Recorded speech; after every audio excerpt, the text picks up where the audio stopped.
All right, today we're going to be doing another training module on what's called drift. So let me start by, before I define what drift is, let me start by talking about what makes a clinical program effective. And the key word here is fidelity. So in the outcomes world, where we're testing outcomes, fidelity to a program is paramount. It is just the most important thing that we can do is stay faithful to the training and stay faithful to the policies and procedures. It's the backbone of any legitimate program. As you've heard in other training modules, the consistency and predictability of a treatment program is also paramount. And being faithful and not drifting from protocols and procedures is key. So you are hired to implement a set of policies and procedures. That's what you're hired to do. You're hired to implement a model, the Riverstones method. And I ask for a ruthless commitment to remaining faithful to those established protocols and procedures. Research states that fidelity is the most important feature of a clinical program, the most important feature. And I always say I'd rather have a mediocre program that is followed with fidelity than a superior program that is inconsistent and poorly run and implemented. So the greatest cancer of any program is drift. And drift is defined as the intentional or unintentional lapse into a state of inconsistency or self-made rules or protocols, implementing your version of Riverstones rather than the established written protocols and procedures that you were hired to implement. Okay? Could be intentional or unintentional. We'll talk about that in a little bit. The key is to be aware of it and get back on track. And the first thing is knowledge of the program. So it happens. Maybe you've worked here a long time and you just haven't spent much time in the policies and procedure manuals. As you know, there's a resident policy and procedure manual and there's a staff policy and procedure manual. And you've got to stay informed while you're on shift to go through the policies and procedures. If you don't know the rules, you don't know what to follow. And so one of the biggest problems with drift is just ignorance. It's just not being aware of them. And so don't wait to be told on these things. It's your responsibility as an employee to stay up to date on these policies and procedures. And don't rely on your initial training. Don't rely on what other people do. Don't just watch more experienced staff and do what they do. You are responsible yourself as an individual to be knowledgeable about those policies and procedures. So as you'll see on the slide I'm showing now, drift is sort of like, we're going to use the metaphor of just going down a road, like a highway. And your job is to stay within the lines, and those lines represent policies and procedures. So you see there's the main lane that you're driving on. Then you have a shoulder of the road, right? It's used for emergencies usually. And then you have the ditch, which is a crash. And so we're going to kind of use that metaphor as we go along here. So there's acceptable drift also. So let's talk about and define what acceptable drift is. That is there are contextual exceptions to the policies and procedures that are logical and that would be agreed upon by nearly everyone, including your superiors. Okay? I'll give you an example of this. But let's first say the litmus test is, if drift is acceptable, that is you're going against policy and procedure, and I'll give you some examples. If your superiors would agree, and you don't feel like you have to hide it, that you think everybody would do this in that situation. Okay, here's an example. Let's say that a boy is involved in a drama, a play at school. That rehearsal runs late, or the show runs late, and all the other kids are in bed, and they get home, and they haven't eaten, and they're hungry, and they want to get a snack or have some leftovers or something, and then they go to bed. So let's say it's a school night, and they don't get to bed till midnight, okay? Well, when it comes to grading their scores, usually going to bed late is, you get marked down for it. But this is acceptable drift. He's staying up late because of a logical reason that everybody would agree on, that he shouldn't get docked for that, right? So that would be an acceptable form of drift. Another example, the other day, one of the employees, Aaron, was driving with the boys in the van, and he came across somebody who was broken down in the middle of the road. It was a dangerous situation. He didn't feel safe getting out and helping the guy with the boys and everything. And so what he did was he gave the guy our emergency cone that was kept in the back. And he said, "Here, put this out because it's not safe," and then drove away. Well, typically you don't give away Riverstone's stuff, right? But in this situation, it was a very kind thing to do. In fact, it was a great model for the boys. So these are the times that you go over into the shoulder of the road, but it's acceptable. You don't drive on the shoulder, you just go over there and then you get back on track. The key here is getting back on track, and if possible, name it to the kids. So you're saying, today things are going to be different. Today you're going to be going to bed late. And you're not going to be marked down for it. You're going to be going to bed late because we went to a baseball game or whatever. But tomorrow night, we're back on track. So you want to name it and get back to the main road, okay? And then there is, so this is acceptable drift. And there are many other situations that come up that are in context you would think are logical. You think everybody would do the same thing, and you don't feel a need to hide it because you don't feel like you did anything wrong. It was a good reason. Okay. Any questions about that, then you would just notify a superior and ask them about it. But whenever you drift, you need to report it, okay? So you need to put it in the communication log that we did this because of this, so that nothing is hidden there and somebody else doesn't hear about it later and wonder why you drifted in that situation. All right, the second thing here is unintentional drift. So sometimes employees drift with a good motive, but it's still drift. So this would be doing things one's own way for ease or to prevent conflict, or even to reward the boys for good behavior. Okay, so an example would be letting the kids stay up late to finish a movie because they were really, really good that day. That's not acceptable. Okay, so we have a bedtime that's established. Again, consistency and predictability for many, many reasons. An example of why it would be a big deal to let them stay up late to finish a movie would be because the next night the staff turns the movie off and makes them go to bed, and all of a sudden they're a jerk and you're the cool staff and you just threw them under the bus. So even these little things are very important. Again, predictability is a component of a treatment program too, so that it's consistently predictable that they're going to go to bed the same time every night. And we've discussed previously why it's important for kids to have that consistency and structure. Okay, another example would be letting the boys play video games outside the video game time because they did their chores really, really well, and there's nothing else going on. Don't have to be anywhere, and nothing's going on in the house, and the kids are bored. So you just let them play extra. Again, absolutely unacceptable. The video game time is in stone. There are no favors here. We don't drift because we're rewarding kids.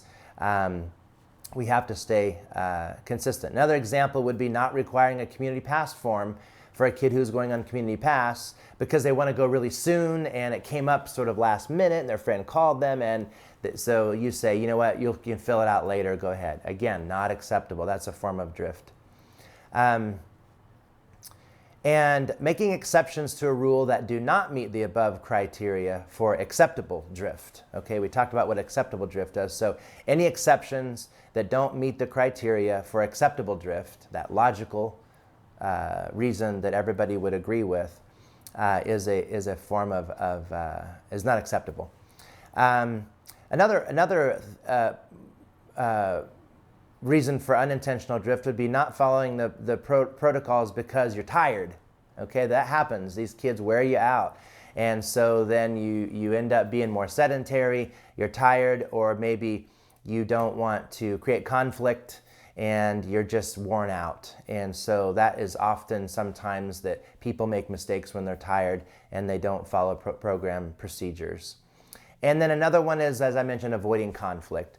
A lot of times, and what really avoiding conflict is avoiding pain. And a lot of people make decisions to avoid pain, right? It's understandable, taking the path of least resistance, but it's not acceptable. So that's not a good reason to drift also, to avoid conflict, because maybe a kid's going to go off, or you don't give him special care because he might AWOL. Hey, it's their choice. They can AWOL, they can leave. If they go off, it's not your responsibility.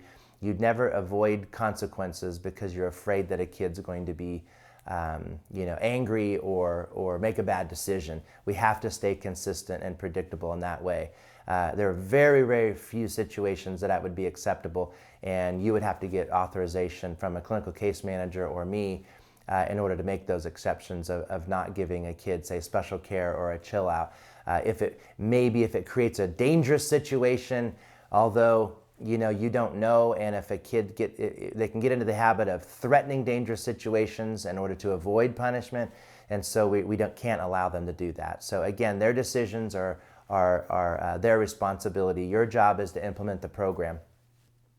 And then there's acceptable drift and unintentional drift, and then there's intentional drift. And this is more serious. This is the ditch, okay? These are things that are terminable. You could get fired for these things. And this is when you knowingly break a rule for your own logical reason and doing your version of Riverstones. So an example of this would be letting the kids watch a rated R movie. Okay, now, clearly that's a rule that we don't allow, but you think this movie is really good and it has great messages for kids, and you've seen it and it's not that bad, and you don't even agree with the rating, and you're gonna just go ahead and make that decision when you know, and you intentionally know you are breaking a rule. That is unacceptable, and most likely grounds for termination, because the reason for that is because I can't trust anymore. We lose the trust when I know you're doing your version of Riverstones, you did it consciously and knowingly, then that makes me not be able to trust your judgment, and so you would likely lose your job over something like that. Another form of intentional drift is that you've witnessed another staff do it, and so you assume that it's okay. Even though you're pretty sure the rules say you're supposed to do it this way, another staff, maybe even a more experienced staff or even a superior, did it this way, and so therefore you do it that way. This happened just the other day when somebody, this kid had been really good and doing really well for a long time, and he did something to deserve special care, but instead the staff wanted to give him a break, and so they just grounded him to the room for that day, but didn't give him special care. Well, that's making up their own rules. There's no such thing as grounding to the room just for the day, unless it meets the grounding policy, which is usually for, like if they got 3 20s in the morning, then they're grounded to the room that day. Or I believe there's another reason for grounding, but that's in the grounding policy. But in this situation, that's just sort of doing a favor for a kid. And so what happened is a great example. That the next week, the staff that worked with that person who made up that rule and gave that kid the break did it for another kid. And so when I confronted them about it, they said, oh, well, so-and-so did it last week because he wanted to sort of work with them or give him a break. And I said, this is a classic example of drift. The first person drifted, second person saw them, and they had more authority, and so they copied their drift. And that's how programs go astray and lose the clinical impact of the program, when everybody's sort of making up their own version of Riverstones. Again, you're not hired to do your version of Riverstones, you're hired to do Riverstones. So another reason is apathy, that you are burned out and you just don't care anymore. That's a problem. And this happens. We've seen this happen. And in that situation, you really need to talk to me or a clinical case manager and talk about your burnout. We understand the anatomy of burnout. We have solutions for burnout. We can help you get back on track. It's a very real phenomenon in this job. It's referred to as compassion fatigue. And when we get into this state, we lapse into this state, we often make mistakes and we stop caring, and we stop reinforcing the rules because we're burned out. And then yet another reason is if others are doing it, if others aren't doing it, why should I? I've had this happen a lot with correcting bad language, for instance. So know the chill out policy really well, review it regularly. There are very specific behaviors on there that you need to remember. Just the other day, I forgot one of them. I believe it was something about threatening others or something. And I got mixed up. I had to go back and look at it, and I wrote it. So it's very important that you review these things. So, for instance, if kids are using poor language, foul language, and no one else seems to be correcting it, all the other staff are kind of letting it go, then you're like, well, why should I? Why should I be the only one? I don't want to be the jerk around here. I don't want to be the strict one around here. So nobody else is correcting language, so I'm just not going to do it either. That's a form of drift, and that needs to be addressed. It's always acceptable for you to ask, hey, isn't that supposed to be a chill out when they say that word or criticize a kid in that way?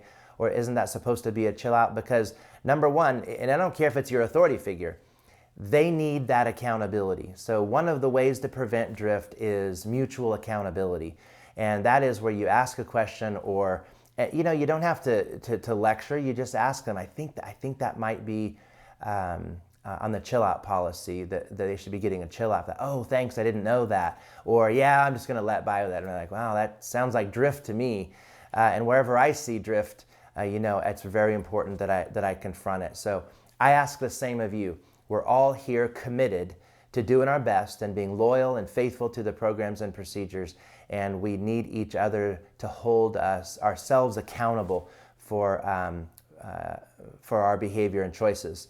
And it happens. Drift happens unintentionally. It's innocent sometimes, and then sometimes it's very intentional, and that's much more serious. But drift happens unintentionally and unknowingly, whether it be through ignorance or lack of information, forgetting what the policy says and being too tired to go look it up, or watching somebody else do it so you repeat it, or so on. So another litmus test, if you want to know if you're drifting or not, is you don't want to tell anybody. You don't want to mention it because you're not sure if it's right, and that's a litmus test. If you're hiding something, and certainly if you tell a boy not to tell anybody something, then that's a grounds for termination also. No secrets. You don't tell a boy, hey, I'm going to do this, but don't tell anybody, or I'll let you stay up late, don't tell anybody, or I'll let you whatever, but don't tell anybody. Again, that's a trust violation and likely would end in termination. So no secrets. If you're hiding something, you're drifting. A solution to this stuff is, again, accountability, knowledge of the program, to reset yourself, recommit yourself to knowing what the rules are and implementing them with consistency and predictability, and be boringly consistent with the rules. Again, if we're all just really, really consistent with bedtimes, with meal times, with grades, then the kids get that they're not going to manipulate this. It's always going to be that way. If you bang your head against the wall long enough, you're going to realize it hurts and you're going to stop. And so they won't even try to manipulate if they know that every day, every time, this is the way it's going to be. We're boringly consistent. Example of this is even the procedure for doing chores. As you know, you are required to physically inspect the chore, visually inspect the chores before you sign off on them. Very, very common form of drift, maybe more than anything. Grading is probably up there also, where you don't really take time to grade appropriately, but you just put 30s all the way down because in your mind the kid was pretty good that day, so you just put 30s down all the way without really looking at each one. That's a form of drift. But back to the chore example. Kid says, can you sign off my chore? And it's a really good kid, always on level 4, and you say, did you do it? And they say yes, and you sign off on it. That's drift. If you read the chore checking policy, it says you have to be standing in front of that chore, visually inspecting it before you sign off on it. Again, that's consistency, because if you do it that way and then another staff comes in and they do it correctly, and they're going to tell the kid to make a couple corrections, and that kid gets really frustrated with that staff because it wasn't done consistently. Well, it's been that way all week and nobody said anything, and now you're being a jerk. And so it can create conflict. So boringly consistent. And even like with the chores, if a kid asks me, can you sign me off? I will say, did you take the clipboard and go down the list? Did you look at the clipboard? Because if they can't tell you and memorize everything on that chore description, if they don't have that memorized, then they have to have it in front of them. So the kids should be, after they tell you they've done their chore, they should be looking at that list and going down each one of them before you even go and visually inspect it. So consistency. Kid says, can you sign me off? You say, did you go down the list? I don't need the list. Okay, then list them for me. List them off for me and let me see if you get it right. And if they can't do that, then they have to have the list in front of them in order to do that chore. If a kid says, can I play a video game? Your response should be, what time is it? It all depends on the time. It's not my judgment. It's what the clock says. And if they don't know, tell them to go read the book and then have them tell you the answer. Again, boringly consistent. So anything other than fidelity, you have frustrated the clients who have to now guess how their world will be constructed with the changing of every shift, right? So one day I asked one of the boys, who's your favorite staff? And this was years ago. They said, John is my favorite staff. And I said, really, why? And he said, well, John's always consistent. You always know what you're getting with him. He's very strict, but he's very consistent. And the kid liked that.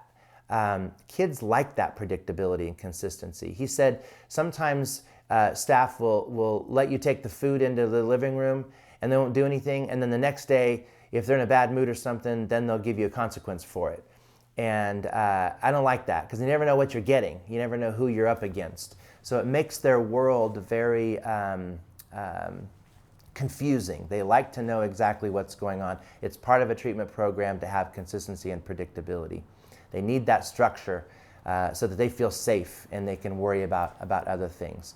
So knowledge of the program, mutual accountability, and a relentless commitment to knowing and following the policies and procedures.